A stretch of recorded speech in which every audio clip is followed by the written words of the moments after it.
औज़ुबिल्लाहि मिनश्शैतानिर्रजीम बिस्मिल्लाहिर्रहमानिर्रहीम।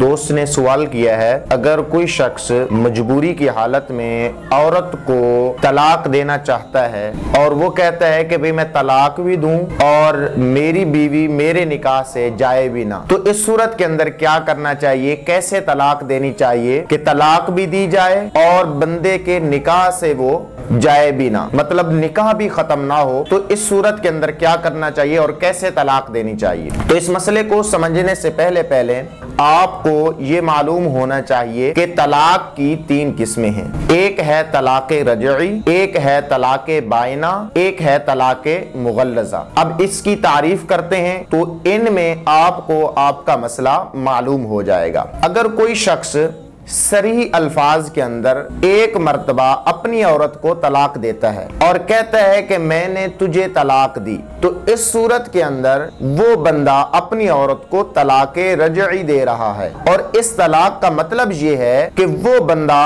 अपनी औरत को तलाक तो दे रहा है लेकिन इससे उसका निकाह जो है वो खत्म नहीं होगा।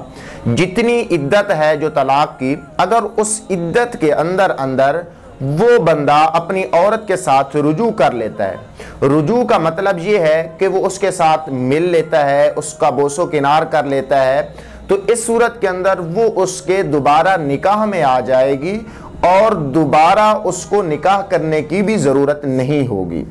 और जो दूसरे नंबर पर जो तलाक है, तलाक़े बाइना, इसका मतलब है कि टेढ़े अल्फाज के अंदर तलाक दी जाए या इस सूरत में तलाक दी जाए कि वो बंदा यूं कहे कि मेरे घर से निकल जा, सख्त अल्फाज में, सख्त लहजे में, या आसान अल्फाज में यूं समझ लीजिए कि वो अपनी औरत को 2 मरतबा तलाक देता है कि मैंने तुझे तलाक दी, मैंने तुझे तलाक दी।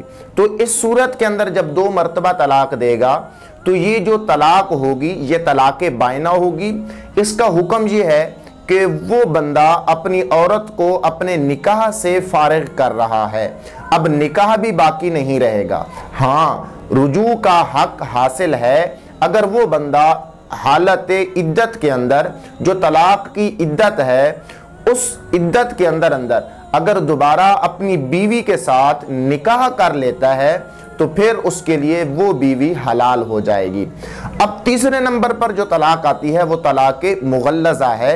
इसका मतलब ये है कि वो 3 मरतबा तलाक दे, कि मतलब ये है अब तीसरे नंबर पे जो तलाक आती है वो तलाक़े मुगल्लज़ा है। तलाक़े मुगल्लज़ा का मतलब होता है सख्त तलाक। इसमें ना तो रुजू हो सकता है और ना ही इस सूरत के अंदर वो बंदा दोबारा उससे निकाह कर सकता है। हाँ, इसके अंदर एक ही सूरत है कि 3 मरतबा उस बंदे ने उसको तलाक दी कि मैंने तुझे तलाक दी, मैंने तुझे तलाक दी, मैंने तुझे तलाक दी। तो ये जो 3 मरतबा उसने तलाक दी है तो इसको तलाक़े मुगल्लज़ा कहा जाता है।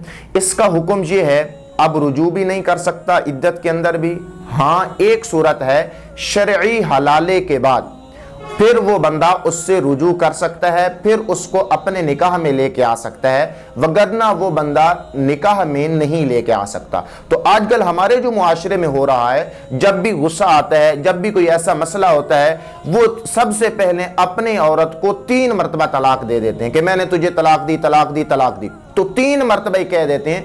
इस सूरत के अंदर वो बंदा गुनाहगार भी होता है और अजाब का भी मुस्तहक होता है। तो बंदे को चाहिए कि वो बंदा जब भी कोई गुस्से की हालत हो या कोई ऐसी सूरत हो तो उसके अंदर एक ही तलाक दे कि मैंने तुझे तलाक दी। अब तलाक तो वाक़ई हो गई, लेकिन इसमें यह सूरत है कि उसको चाहिए, तलाक तो हो गई है लेकिन निकाह नहीं टूटा और वो रुजू भी कर सकता है। दुआ है कि अल्लाह तबारक व तआला आपको और मुझे इन मसाइल की समझ अता फरमाए। आमीन। अस्सलामु अलैकुम व रहमतुल्लाहि व बरकातुहू।